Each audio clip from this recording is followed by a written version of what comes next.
being slain in the spirit. I wanted to hop on here and add my 2 cents on this topic. People are talking about it nowadays, and other Christians, they take a big, massive turd on other Christians over this topic, and it's kind of sad. Um, Now, I just want to come on here and add my 2 cents. Personally, I was a skeptic over this stuff. Now, when I was younger, what I thought that this was an emotional experience.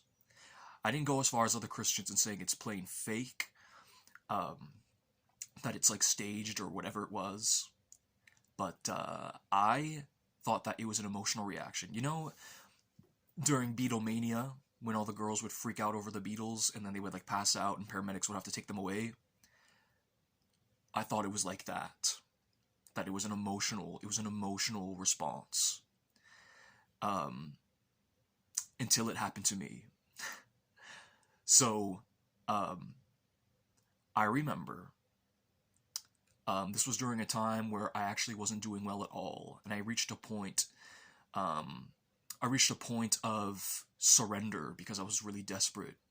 I really needed the Lord, and and I kind of humbled myself, and I was someone who felt like I didn't have a lot of stuff.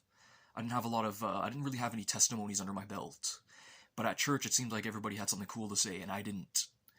So, um, I got to a point where I kind of realized this. I humbled myself because I wasn't doing well. And admittedly, as I have mentioned, I was someone who was skeptical of supernatural stuff like this.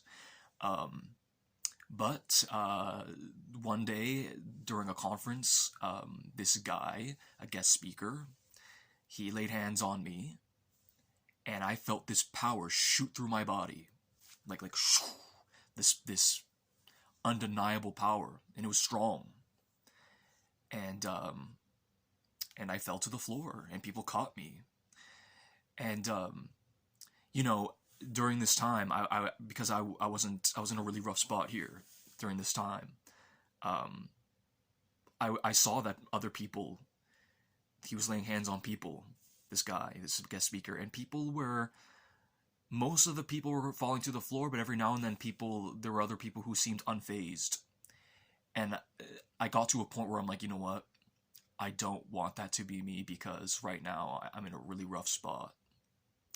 Like, I would really love to have some kind of takeaway, and if it's me experiencing whatever this is, I just really want to experience something. And I did. And I believe that actually I actually believe that this actually caused me to humble myself, because it was only then that I would start reoccurringly have supernatural experiences when beforehand I didn't at all. And I have experienced being slain in the spirit a handful of times afterwards. Um, there's been times where I've been worshiping, and I keep, you know, praying and telling God, like, I want this to be all about you right now. I want to push everything away, and I just want to surrender.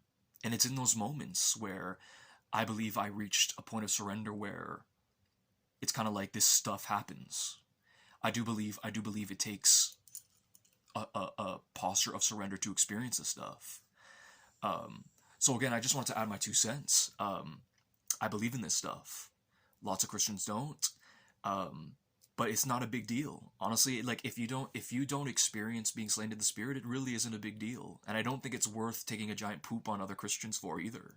But for me, I've experienced it. I'm no longer a skeptic. Um, and I know, personally, I know what it's like to feel this power come over you, and then you crash through the floor. And I actually believe it has blessed me, to be honest with you. I believe it's taught me to reach a point of surrender, kind of, and this openness that I didn't have, that actually caused me to stunt my growth a bit as a Christian, to be honest with you. So yeah, that's my 2 cents on being slain in the spirit. Again, if you don't experience it, not a huge deal. Um, but I don't think it's worth taking a giant poop on other Christians for. Anyways, thanks for listening to whoever does.